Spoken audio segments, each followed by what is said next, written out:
če se ta človek ni pripravljen soočiti s tem, oziroma če mu mi dajemo rešitve, ki ga ne soočajo s tem, se pravi, da ga mi obravnavamo zgolj z manualno terapijo, ali pa mogoče tudi človek še ni pripravljen se soočiti s tem in gre tudi sam zavestno zgolj na manualno terapijo, tukaj pa v bistvu stvari sam prelaga. To, kar si že omenil, manualne terapije,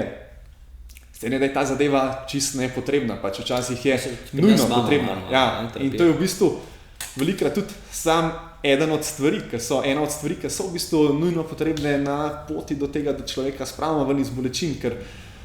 ta pot, da bo človek spremenil neka svoja prepričanja, da bo spremenil mogoče svoje gibanje in to je daljša. Ne? In na tej poti se bodo bolečine še sigurno pojavljale in pač, če hočemo te bolečine vmes malo omiliti, takrat seveda je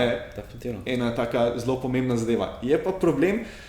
če se ta človek ni pripravljen soočiti s tem, oziroma če mu mi dajemo rešitve, ki ga ne soočajo s tem, se pravi, da ga mi obravnavamo zgolj z manualno terapijo, ali pa mogoče tudi človek še ni pripravljen se soočiti s tem in gre tudi sam zavestno zgolj na manualno terapijo, tukaj pa v bistvu stvari sam prelaga. In velikokrat je ta zgodba, ki ti kdo razloži, ker se mi je zadeva začela pojavljati, sem šel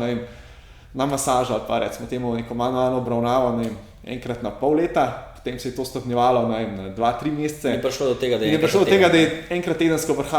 odhajal tja, ker je bilo zaradi njega zelo velik strošek po eni strani, po drugi strani počitno ga ni spravil iz tega, ker je zdaj prišel sem zaradi ravno te težave. Tako da tlele se mi zdi, da je velikokrat čez vedno manjko tega pogovora, da malo ugotovimo in da to potem povežemo. Pogovor z nekimi gibi, včasih tudi med pogovorom ugotoviš,